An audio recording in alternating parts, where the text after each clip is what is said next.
Big power of reading aloud in English. Hi everyone, this is Aditi and you are watching Prima English. Today let's talk about a very simple but magical habit. Reading aloud in English. Reading aloud means reading books, stories or articles in English, but with your voice, not just silently. Why is this powerful?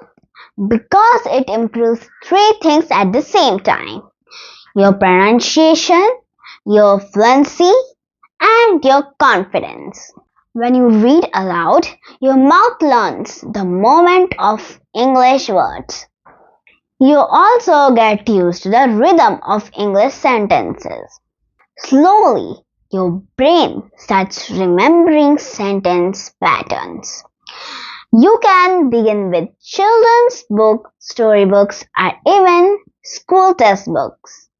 Don't worry about difficult words.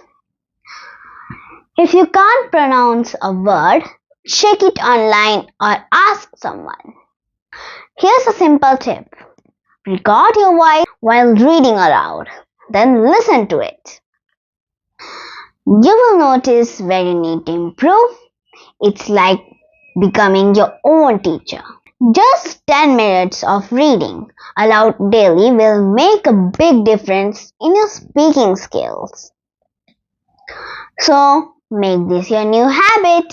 Start tonight, pick a short story and read it aloud. This is Aditi signing off from Prima English. We will meet again in the next video. Till then, read aloud and shine bright and shine in English. If you like my efforts, please like, share and subscribe to our channel. Bye bye.